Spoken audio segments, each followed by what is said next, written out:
Bonjour à tous, aujourd'hui une nouvelle vidéo sur les exercices de musculation que vous ne faites jamais. On commence à approcher de la fin de cette série de vidéos. J'ai fait à peu près tous les groupes musculaires. Aujourd'hui, on va parler des trapèzes. Et les trapèzes, malheureusement, c'est un muscle qui est un peu laissé à l'écart, ou en tout cas qui est travaillé encore et toujours avec le même exercice, c'est-à-dire des shrugs avec les haltères ou avec une barre. Et malheureusement, ce n'est pas le meilleur mouvement pour stimuler de façon optimale ce muscle-là, parce que les trapèzes, ce n'est pas un petit muscle, c'est plutôt un gros muscle qui va partir du milieu du dos et qui va remonter jusqu'à l'arrière du crâne. Donc du coup, ça demande une variété d'exercices pour être sûr de pouvoir stimuler l'ensemble des fibres musculaires. Et du coup, le premier exercice pour les trapèzes aujourd'hui, ça va être du face pull. Le face pull, à mes yeux, c'est le meilleur mouvement pour attraper des déséquilibres entre l'avant et l'arrière du corps. C'est-à-dire, si vous êtes dominant des pectoraux et du grand dorsal, que vos épaules partent un petit peu sur l'avant, et bien le face pull, c'est le meilleur exercice pour justement résoudre ce problème.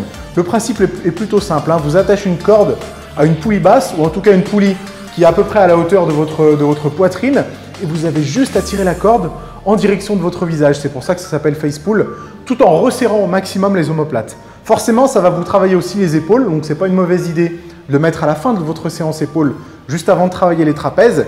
Et ça va mettre aussi l'accent sur le trapèze inférieur. Vous avez deux chefs pour les trapèzes. Le chef supérieur qui s'occupe du haussement des épaules et le chef inférieur qui va plutôt contribuer au rapprochement des omoplates.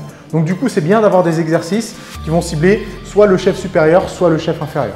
Le deuxième mouvement aujourd'hui, justement, il est destiné à cibler un peu mieux le chef supérieur des trapèzes. Toutes les semaines, voire même tous les jours, je vois des gens qui s'acharnent à faire du shrug aux haltères sans avoir de résultats convaincants. Et bien, je vais vous expliquer pourquoi. Pour stimuler de façon optimale le chef supérieur des trapèzes, il faut que les coudes soient au moins à la hauteur des épaules, voire même au-dessus des épaules. De cette façon, vous allez pouvoir contracter au maximum le chef supérieur des trapèzes. Vous avez peut-être remarqué avoir des courbatures le lendemain d'une séance jambes où vous avez fait plusieurs séries de squats avec une charge assez lourde. Tout simplement parce que dans une position squat, vous avez les coudes presque à la hauteur des épaules et du coup, ça permet aux trapèzes de se contracter beaucoup mieux. C'est pour ça qu'ils sont stimulés de façon optimale. Au contraire, des shrugs, vous avez les bras le long du corps. Du coup, ça donne un exercice à l'exécution un peu spécial, mais bon, je suis sûr qu'avec moi, vous avez l'habitude des mouvements un peu bizarres comme cela. Vous avez juste à vous mettre en position développé nuque, comme vous le feriez pour les épaules, et puis faire un haussement d'épaule dans cette position-là. Et vous allez voir que la contraction sera beaucoup plus puissante et les courbatures seront également beaucoup plus intenses.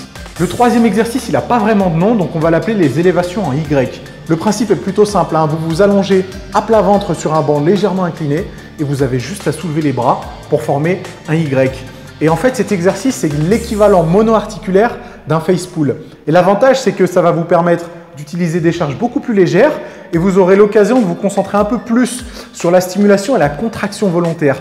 Et à terme, ça se transmettra par une meilleure stimulation sur d'autres exercices comme le face pull justement. Donc cet exercice-là est destiné à cibler la partie inférieure des trapèzes. Mais un petit conseil point de vue exécution, faites-le soit en prise neutre, soit légèrement en supination, mais surtout pas avec les paumes de main en direction du sol parce que vous risqueriez de stimuler un peu plus les épaules plutôt que les trapèzes. Donc faites-le soit en prise neutre, c'est-à-dire les deux paumes de main face à face, soit légèrement en supination, c'est-à-dire paume de main vers le plafond et vous verrez que tout sera ciblé au niveau des omoplates et du coup sur le trapèze inférieur. Et pour finir, j'ai décidé de vous parler de deux mouvements que vous connaissez déjà, des mouvements que certains d'entre vous utilisent déjà dans leur programme de musculation, c'est le squat avant et le rack pull.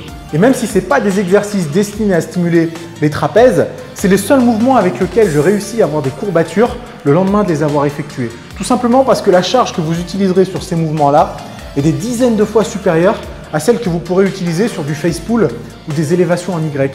Et ça, au bout du compte, ça vous permettra d'avoir une stimulation bien supérieure. Donc, les trois premiers exercices que je vous ai démontrés sont très bien, vont pouvoir amener un peu de variété à votre programme trapèze.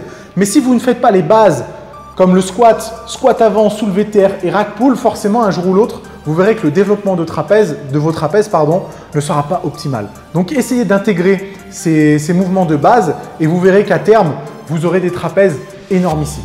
Et voilà, la vidéo est terminée. J'espère que ces exercices vous ont plu. N'hésitez pas à les tester et me donner vos ressentis dans les commentaires. On se retrouve très bientôt pour un nouvel épisode. Pour l'instant, n'hésitez pas à liker la vidéo, à partager la vidéo sur votre mur Facebook et bien sûr à vous abonner à la chaîne. Et moi, je vous dis à très bientôt.